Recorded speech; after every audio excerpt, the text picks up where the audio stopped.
Ойланда байы. Екінші тарау.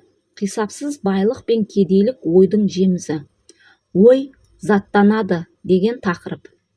Шын мәнінде ой заттанады.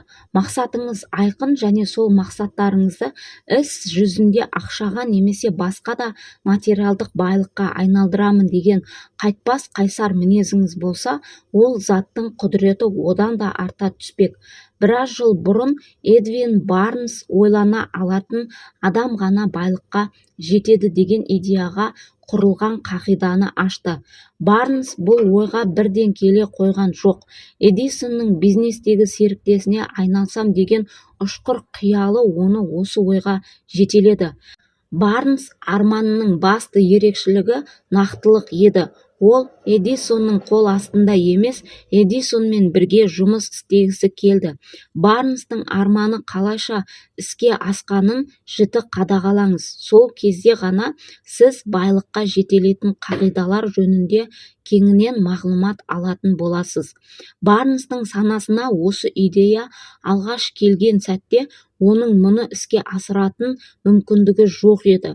Өйткені алдында еңсерілместей көрінген екі үлкен кедергі тұрды.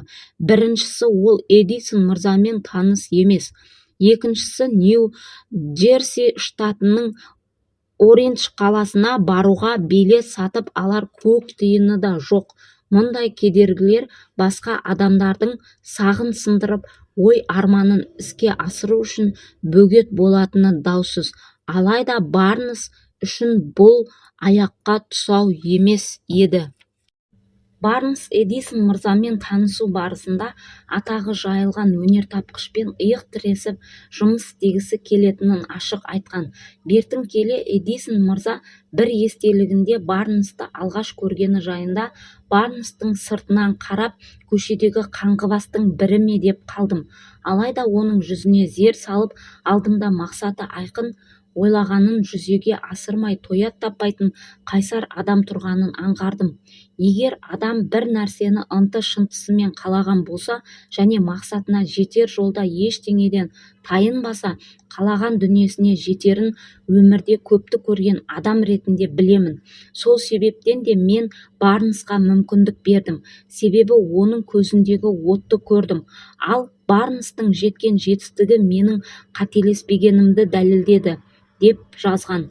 Барнстың сырт келбеті кедергі келтірмеді. Эдисон жалындаған жасқа өз күшін сынап көретін мүмкіндік сыйлады. Себебі Эдисонға Барнстың сырт келбеті емес, ақылы әсер еткен еді. Барнс алғашқы жүздесуден кейін-ақ Эдисон мырзаның серіктесіне айналған жоқ. Ол тек аз ғана жалақыны місе тұтып, Эдисонның зертханасында жұмыс істеуге мүмкіндік алды. Уақыт сырғып өте берді. Барнс аянбай еңбек еткенімен мақсатына жететіндей қадамдар жасай алмады. Дегенмен Эдисонның әріптесі болам деген асқақ арманы күн санап жандана берді.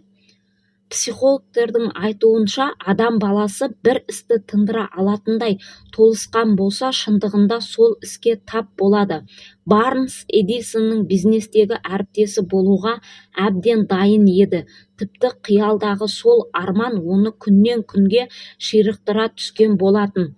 Ол ешқашан мен бұдан не ұтамын, одан да сауда-саттықпен айналысып кеткенім әлде қайда артық емес пе деген сияқты ойға арбалмады. Керісінше мен мұнда Эдисонның бизнестегі серіктесі болу үшін келдім және қандай жағдай болмасын мені бұл ойымнан ешкім айныта алмайды деп өзін-өзі қамшылай түскен.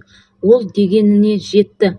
Барлық адам алдына дәл осылай мақсат қойып, сол үшін аянбай еңбек ете алса, айналамыз құлпырып кетер ме?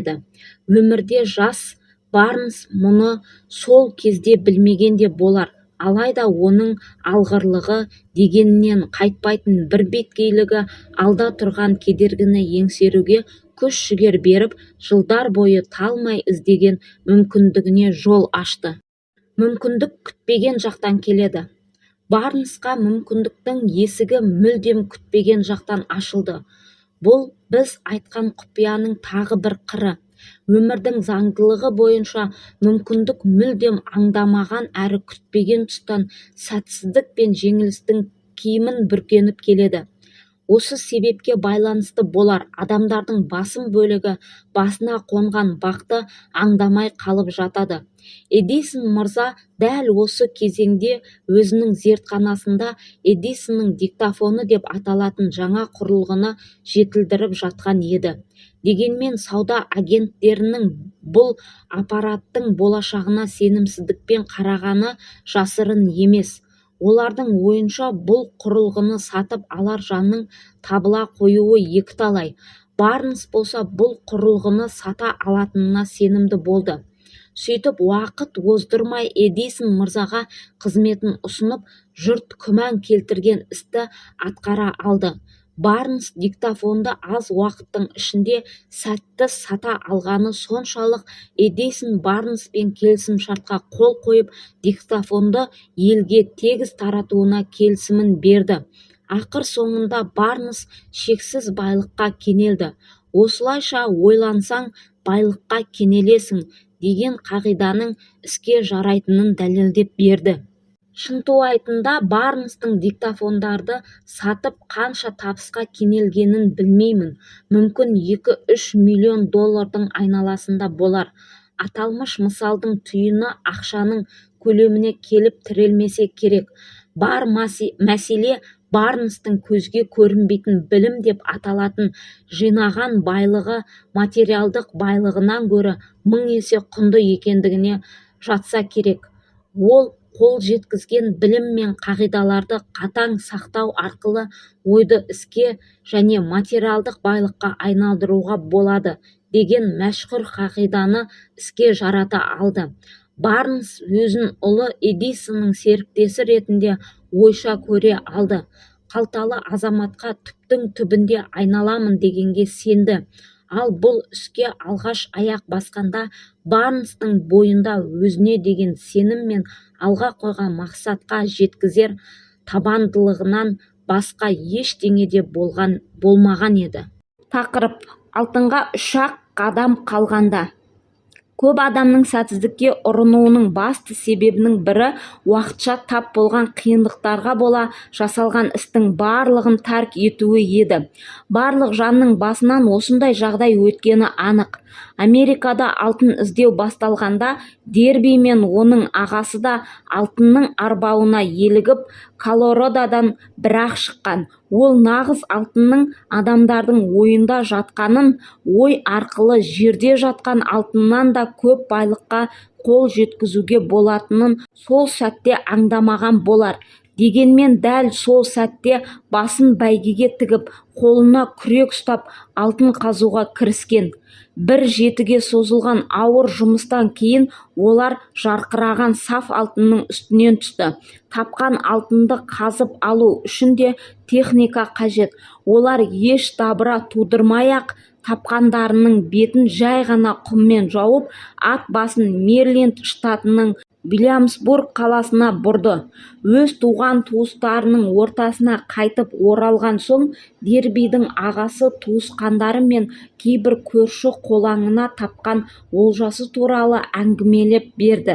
Барлығы бірлесіп қажетті техникаға жетерліктей ақша жинап, сол ақшаға сатып алған техникасын алтын кеніне қарай жөнелткен соң, Дерби мырза мен оның ағасы кенішке қайтып оралды. Қазылған алтынның алғашқы бөлігі машинаға тиеліп, зауытқа жөнелтілді. Алтынды қайта өңдегеннен кейін олардың ашқан кені Колорадодағы ең үлкен кеннің бірі екені анықталды. Енді бірнеше мәрте алтынды жөнелтетін болса, кеткен шығынның орны толып, қалғанының барлығы өз қалталарына түседі. Осылайша шіріген байға айналмақ. Жер тереңдеп қазыла түскен сайын Дерби мен оның ағасы арманын көкке самғай түсті. Кенет олар бір келеңсіздікке тап болды. Алтын кенінің қайнар көзі ізім-ғайым жоқ.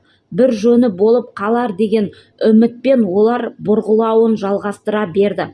Ақырында ұңғыманың ақырына дейін жетті. Ал алтынның ұшығы да көрінбейді. олар қолды бір-ақ сілтеп жөндеріне кетті. Сәтсіздікке ұшыраған алтын іздеушілер техникаларын ескі құсқы заттарды жинаумен айналысатын адамға бірнеше $100 ғана сатып ауылдарына қайтты.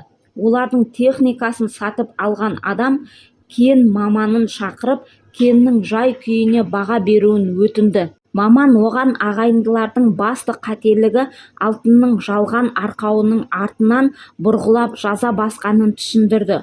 Оның себебі бойынша алтын арқауы Дерби мен оның ағасы бұрғылауын тоқтатқан жерден 3 фут төмен жерде жатыр.